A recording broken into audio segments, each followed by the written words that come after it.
Good morning, Deb. Good morning, Doctor.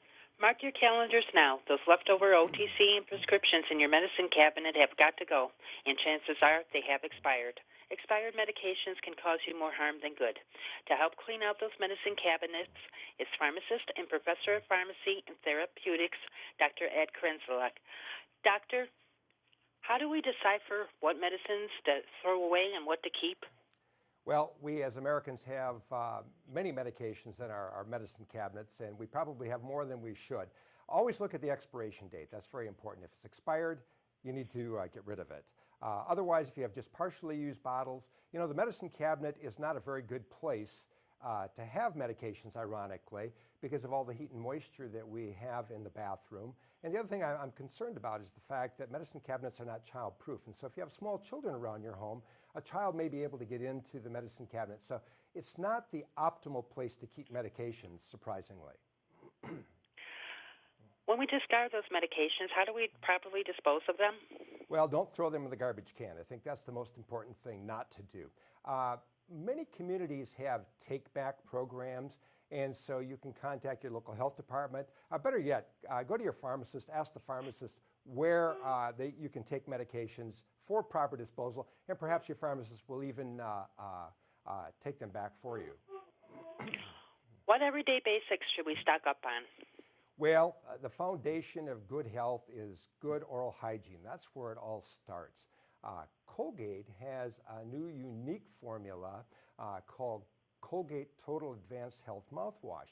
And it's a shake to activate formula. When you shake it up, you actually create this very powerful mouthwash.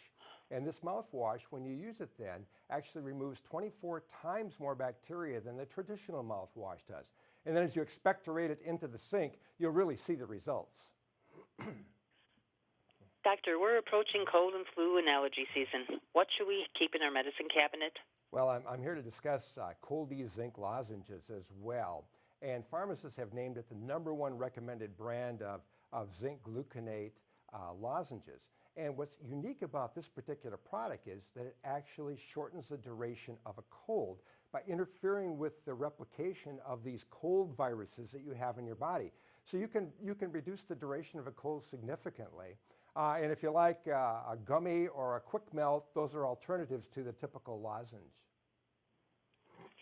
Doctor, where should we store our medications? Well, my recommendation would be to keep them up and out of the reach of children, #1.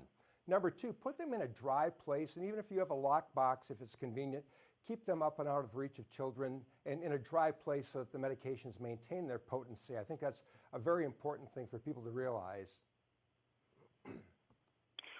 Why is it important to clean out our medicine cabinets every few months? Well, again, expired medications, you'd be surprised. Once you put a medication into a medicine cabinet, it's like a ticking time bomb. Eventually, it won't be effective any longer. So therefore, you really need to clean those out. And if you have 2 or 3 tablets left, let's say of an antibiotic, those aren't going to do you any good at all. So it's good to get rid of those things and, again, create a good, safe medicine cabinet, one that's free of clutter, and maybe keep more of your things like cosmetics in your medicine cabinet and the things I've been talking about today. Is there anything else our viewers should know about medicine cabinets and what to keep in them? Well, a good product that you should keep in this time of the year are probiotics. And we know that Americans experience 2 to 4 colds during the cold season, and often they take antibiotics as well. Those antibiotics interfere with our balance of friendly versus unfriendly bacteria. So if you take a daily probiotic, it will help basically to sustain that immune system that you have. And remember, your digestive tract is where about 70% of your immune system resides. And you'll see a CFU rating on the side of the bottle. It usually begins with about 2 billion.